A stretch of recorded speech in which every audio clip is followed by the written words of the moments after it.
응답하라 1999.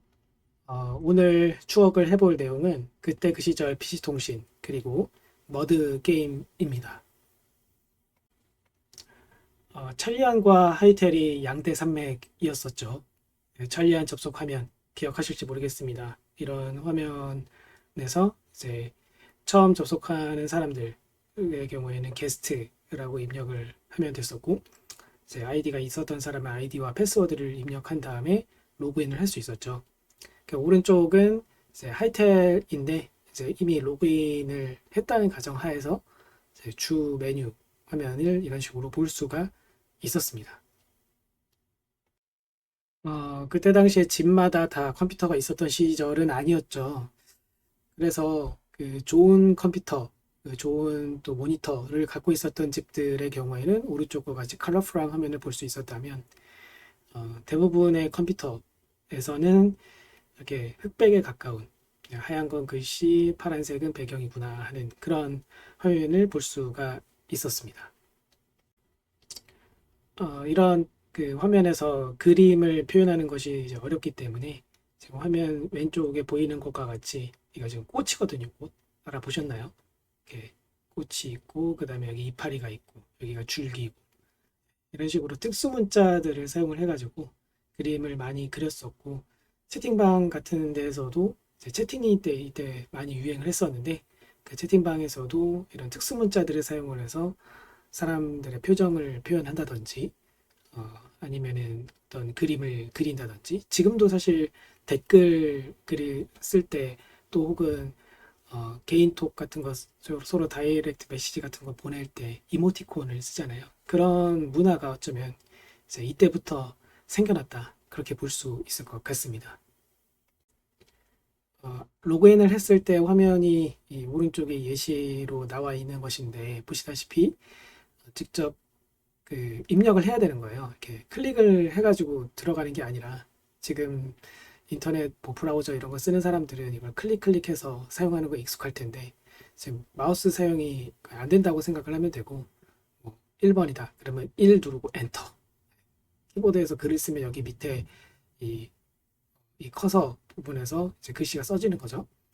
그래서 1 엔터 하면 하이텔 길라잡이를 볼 수 있는 거고, 2 엔터 하면 초보단마장으로 들어가는 거. 이런 식으로 키보드를 통해서 메뉴를 선택을 할 수가 있었습니다. 하이텔 사용 화면을 조금 더 가져와 봤어요. 왼쪽 상단에 있는 거는 일종의 게시판 같은 거라고 보시면 되겠어요. 사람들이 글을 써서 올리면 사람들이 그 제목을 보고는 클릭해서 들어가가지고, 클릭이 아니죠. 저도 이제 생각이 변해버려서 이 글 제목을 보고 번호를 쓰는 거죠. 그렇게 해서 들어가서 볼 수가 있었습니다. 어떤 사람들은 자신의 어떤 그 광고 목적으로 들어와서 글을 쓰는 사람도 있고, 자신의 강좌를 주기적으로 혹은 비주기적으로 올리는 사람도 있고, 소설을 써서 계속 소설을 써가지고 막 올리는 사람들도 있고, 참 많은 사람들이 있었죠. 오른쪽은 채팅, 그러니까는 이제 대화실입니다. 그래서 테마별로 혹은 지역별로 또래별로 이렇게 대화실들이 나름대로 이렇게 운영이 되고 있었어요. 대화실 이용을 좀 해보신 분들이라면 기억을 하실 겁니다. 처음에 방을 들어가면 레파토리들이 있죠. 그 환영해주는 어떤 무리들이 있어요. 반가 반가 어서 와요 이러면서 친한 척 해주고, 그런 다음에 뭐 어디 사는 사람인지, 그 지역이 어디인지, 뭐 성별은, 나이는 어떤지, 뭐 이런 것들을 물어보고 나면은 딱 그거 세 가지만 물어보고 나면 이제 관심 있는 사람들고 관심 없는 사람이 싹 갈리는 뭐 그런 아주 재미있는 그런 채팅룸 시절이 있었죠. 좌하단은 또 동호회에서, 예를 들어 이거 판타지 동호회인데 동호회별로 해가지고 사람들끼리 교류하는 그런 장도 있었습니다. 우측 하단은 이제 게시판, 그러니까 그 공지사항 같은 거라고 이제 보시면 되겠고요. 자, 그런데 그 하이탈과 양대산맥이었던 천리안은 무려 지금까지도 그 명맥을 이어오고 있습니다. 알고 계셨습니까? 검색해 보시면 쉽게 찾으실 수 있어요. URL 주소 제가 여기 가운데 박아놨고요. 이제는 웹 기반으로 해서 포털 사이트 비슷하게 운영이 계속되고 있습니다. 들어가 보시면 꽤나 그럴듯해요. 이메일도 되고요. 그리고 그 뉴스도 볼 수 있고 게임도 있고 운세도 인물 정보도 있고 꽤 괜찮습니다. 옛날 그 천리안과 하이텔 사용을 해보신 분이라면 한 번쯤 들어가서 후용을 해보시면 기분이 참 묘해지실 것 같습니다. 자, PC 통신 시절에 그 머드라는 게임이 굉장히 유행을 했었습니다. 이 머드 게임이라는 게 글씨로 되어 있는 게임이거든요. 왼쪽에 있는 쥐라기 공원, 굉장히 유명한 그 당시에 머드 게임들이 굉장히 많이 쏟아져 나왔는데 우리나라에서도 초창기 머드 게임 중에 하나인 쥐라기 공원이라는 머드 게임의 장면이에요. 이런 식으로 그냥 설명이 나오는 거예요. 소설처럼 붉은색의 어두운 불빛이 희미하게 주변을 어쩌고 저쩌고 저쩌고 편말에는 뭐라고 써져 있다. 아래쪽 문은 열려 있다. 하면서 왼쪽에 이런 식으로 V가 나 자신이고 이제 이 방향 이것 선들이 갈 수 있는 길들을 지칭하는 거예요. 그래서 갈 수 있는 방향이 이렇게 있다는 거죠. 그럼 이 방향들 중에서 하나를 입력을 하는 거예요. 북서 엔터 북서 방향으로 내가 이동을 해서 그 다음번에는 북서 방향 쪽에서의 설명이 또 나오는 거죠. 이런 식으로 글씨로 하는 게임이었는데 엄청난 인기를 끌게 됩니다. 수많은 사람들이 여기에서 많은 시간을 보냈었고 저 또한 그 사람들 중에 한 사람이었고요. 저는 그 당시에 했었던 게임 중에서 쥐라기 공원을 비롯해서 여러 가지 많은 게임들이 나왔었지만 개인적으로 제일 재밌게 했었던 건 마법의 대륙이라고 하는 보드게임이 있었습니다. 그래서 그 게임 안에서 전직 시스템이 잘 돼 있었거든요. 레벨을 올려서 전직하면은 기존에 갖고 있던 직업에서의 스킬은 그대로 유지한 채 새로운 직업에서의 스킬을 다시 또 추가로 배울 수 있는 아주 기막힌 그런 전직 시스템을 갖고 있어서 아주 게임을 오래 하더라도 다시 처음부터 하는데도 그렇게 질리지가 않는 그런 아주 재미있는 그런 설정을 가지고 있었던 게임이었던 것 같습니다. 아무튼 이렇게 글씨로 하는 머드 게임이 굉장히 유행을 하다가 나중에 그 마우스를 적극적으로 사용을 하게 되면서 그 MMORPG 같은 게임들이 이제 나오게 되거든요.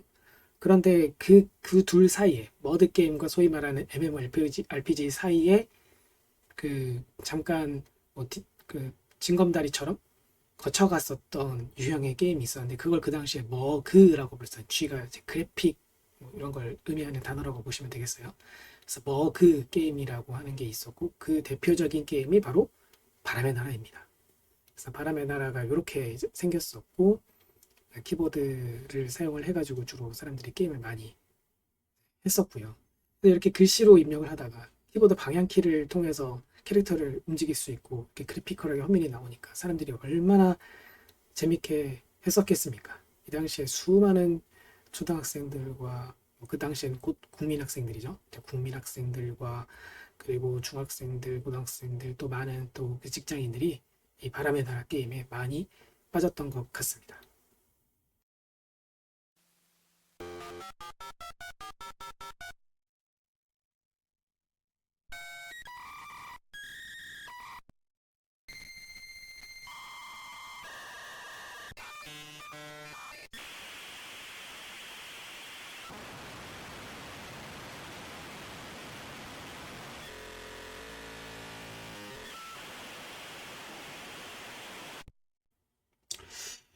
저는 어쨌든 머드 게임에 비해서 바람의 나라 같이 이런 머드 게임이나 MMORPG 요즘에 나오는 화려한 게임들 다 좋은데요. 개인적으로는 이 머드 게임 그 당시의 그 재미, 그 감성, 그 재미가 참 그립고 그때 당시에 그 느꼈던 그 재미의 정도를 맥시멈으로 봤을 때 그것을 100% 채웠다 이렇게 볼 만한 것들은 쉽게 찾아보기가 어렵다. 개인적으로는 좀 그런 아쉬움이 있는 것 같습니다. 마지막으로 방금까지 소개드렸던 통신을 통해서 이제 채팅을 하거나 뭐 머드 게임 같은 거를 할 때 통신용 프로그램을 통해서 이제 모뎀을 통해 가지고 접속을 하게 되는데 그때 당시 그 특유의 그 소리가 있습니다. 기억하십니까? 뭐라고 표현을 할 수가 없어요. 글자로는 표현이 잘 안 돼서 나름대로 이렇게 표현을 해봤거든요. 잘 표현이 되지가 않죠. 그래서 준비해 봤습니다. PC 통신에 접속할 때의 소리입니다.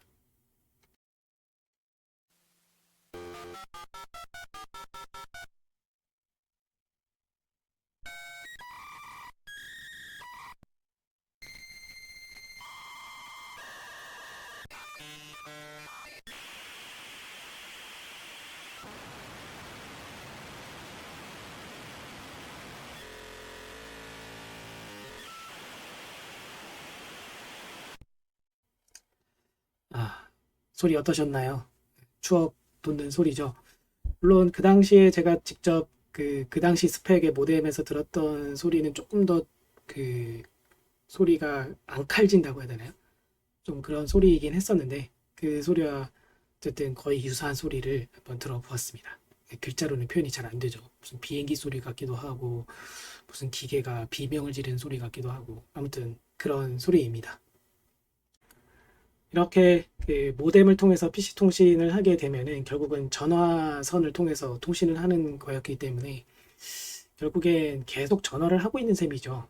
집에 전화기가 한 대씩 그 당시에 있었잖아요. 개인 핸드폰이 없고 다 그, 조금 앞서 나가는 얼리 어댑터 정도 되시는 분들은 삐삐 같은 거를 차고 다니시거나 아니면 차 안에 이제 카폰이 있으실지는 모르겠지만 개인 핸드폰은 그 당시에는 없기 때문에 집에 집 전화기가 한 대씩 있었던 시기란 말이죠. 그래서 그 집 전화를 통해서 통신을 하는 거예요. 그 집에 계속 전화를 쓰고 있게 되는 거예요. 결국은 PC 통신을 한다는 얘기는. 그래서 결국엔 계속 전화를 쓰고 있는 건데 모뎀이 쓰고 있는데 전화가 오거나 혹은 내 집에서 누군가 뭐 엄마나 아빠 혹은 우리 가족 구성원 중에 누가 전화 안 쓰는 줄 알고 다른 집 전화하려고 잠깐 수화기를 드는 순간 그때 내가 뭐 머드 게임을 중요한 순간에 게임을 하고 있어 하는 그 장면인데 이런 일이 벌어지면 게임이 갑자기 멈추게 되죠. 네, 그러면서 벌어지는 여러 가지 해프닝들도 있었습니다. 물론 가장 그 존재감이 컸던 것은 통화료이죠. 계속 전화를 쓰는 거기 때문에 어마어마한 통화료가 나오게 됩니다. 그래서 그 머드 게임을 한창 재밌게 즐기는 각 집의 그 아들내미들 같은 경우에는 엄마 몰래 이제 집에서 게임 하다가 나중에 통화를 폭탄 맞고는 이제 엄마나 아빠한테 그냥 죽을 만큼 엉덩이를 맞는 뭐 그런 일들도 비비제했었죠. 그래서 어쨌든 이런 통화료에 대한 공포가 또 빠질 수 없는 그 당시에서의 PC 통신에 대한 추억으로 빠질 수 없는 그런 요소이지 않을까 싶습니다. 그럼 이 정도로 해서 이번 응답하라 1999 컨텐츠를 마치도록 하겠습니다.